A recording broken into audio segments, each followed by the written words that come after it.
Hey Charlie, it's Wayne. Thanks for sending in your swing. A lot of good stuff going on here. Let's play it a couple times. Obviously, very strong. I'll put your email in the text that I put before the post the video. So obviously, strong guy and a powerful swing. So you're complaining about consistency with your irons. The every now and then sniper with the driver, but let's focus on the iron swing and see if we can find some ways to make it a little better. So draw the normal lines.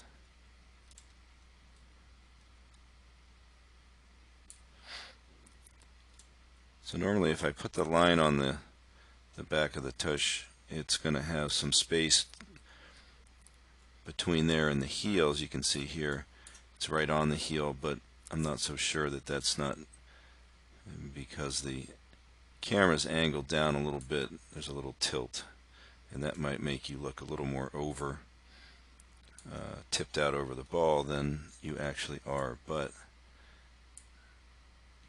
if we watch your takeaway and trigger here, you'll see that the knees are going to flex toward the ball and the upper body is going to pull away. So to me, that's balancing you out. By the time you get into your takeaway, your forehead is pulled away about that much. So this might be a better place to start your swing. So you can see that you've gained some depth here. So if you started like that with your balance point just a little more toward the middle of your feet as opposed to out over your toes as much, that might allow you to quiet down the trigger. And you can see from the face-on view when you take it away how that back movement away from the ball is also a fairly substantial rightward movement. So we get a lot of right loading with the upper body.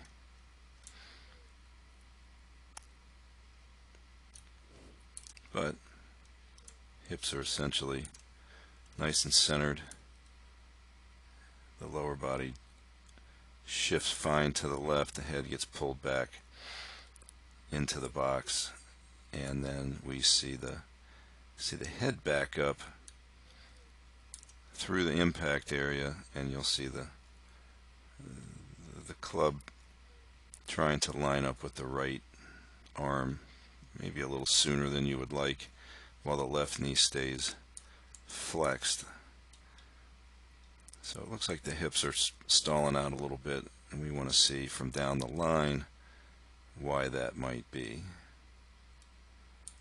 So let's take a look. So as you pull away from it a little bit and sit back, the club gets a little bit underneath your hands, and then by the time you get to P3, it's going to be flat of the plane. So that's kind of a normal thing when you're backing up, moving this way, that your shoulder turn would flatten a little bit, and then the club with that forearm rotation that you get, because you can see it, which I like, the toe is more up here.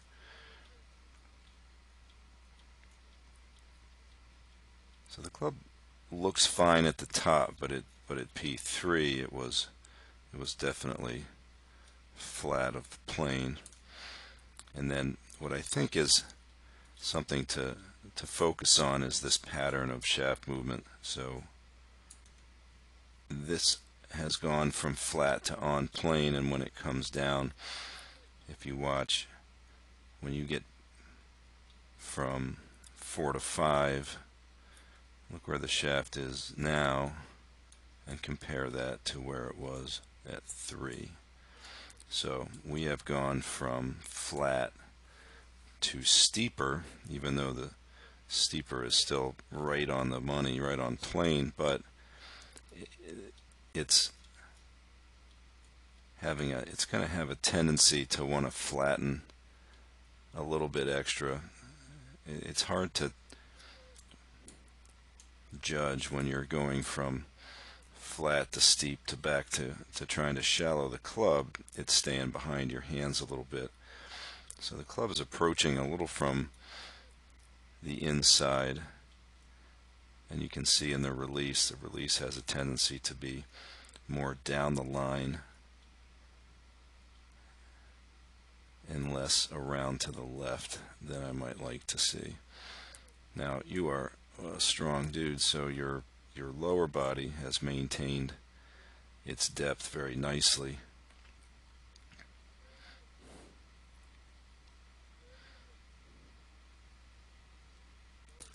We watch the left knee is going to disappear about here, so you got good rotation. But with the club coming from the inside and the hands delivering out to the right a little bit,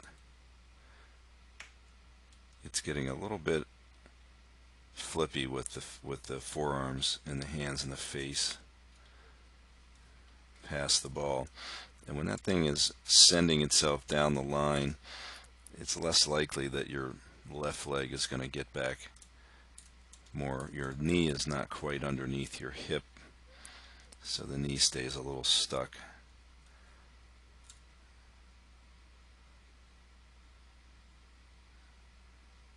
And the hips stall a little bit. So what would we do? So the first thing I would do is get back onto the middle of your feet, like I said. And then in the takeaway, I want you to concentrate more on your forehead line staying out over the ball and not triggering this thing with that sitting move where you sit back.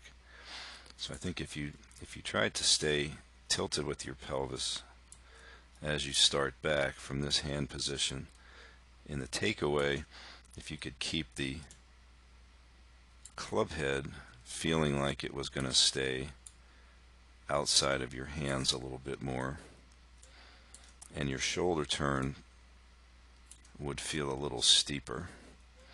So what that would feel like initially is that the face wouldn't open quite as much early,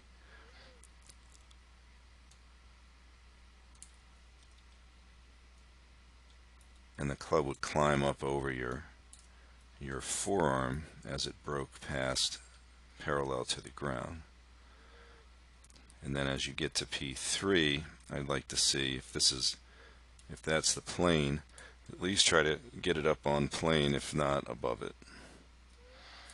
So again, we're trying to change this pattern so that the shaft doesn't go from flat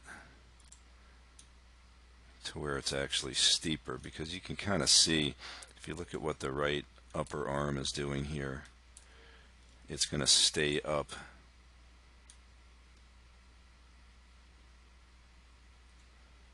So the right arm's going to stay behind you a little bit in the start of the downswing and then get back in front of you, and I think that's causing the club to flatten late and get in a little bit of trouble. And when it's behind you and still flattening late, that's a good reason for the release to feel like it's out toward the target, as opposed to where the club would be a little more up here and out on your hands and then heading around to the left.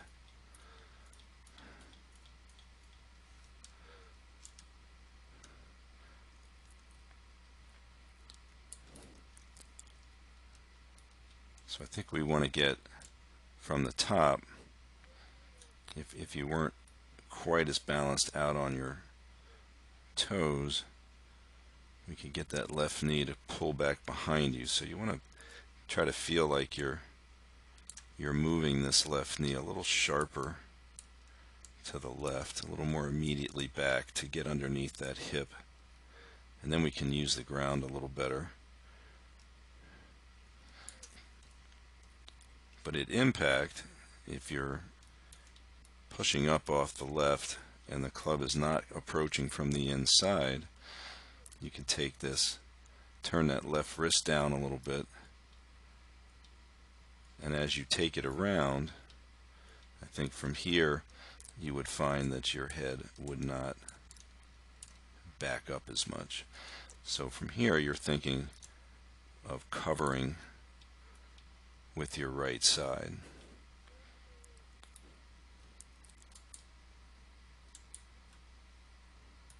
So a really good drill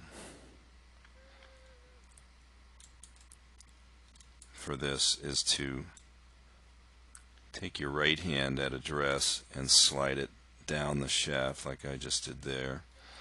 And then we're going to hit a half shot where you take some of the wrist cock out of the backswing.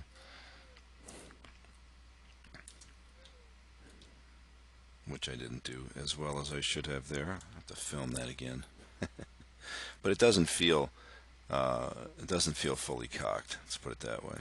So now, as we're coming down, the idea now is with that split hand, and you'll see it. If you're tilting your head back and the right shoulder is dropping and the hands are going to swing out to the right, what you're not going to see as you approach impact is you're not going to see that right shoulder advancing. So this would be covering the ball with your chest more. You can see how much movement I get. In order to do that, I have to have my left side getting out of the way so that I can cover with the right and get to here. So as you get into your follow through, take a look at your body and take a look at mine there. So your chest is not unwound, your hips have not unwound yet. So you're struggling to get your left side out of your own way. And you can see in what the split hand shot trains you to do is to feel that the upper right side and the lower left side are coordinated so you can cover. So let's watch that from down the line.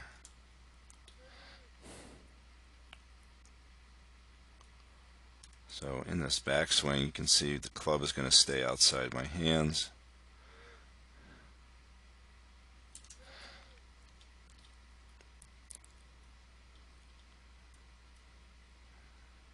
And as I come down, I want the club out on my hands and then covering around to the left.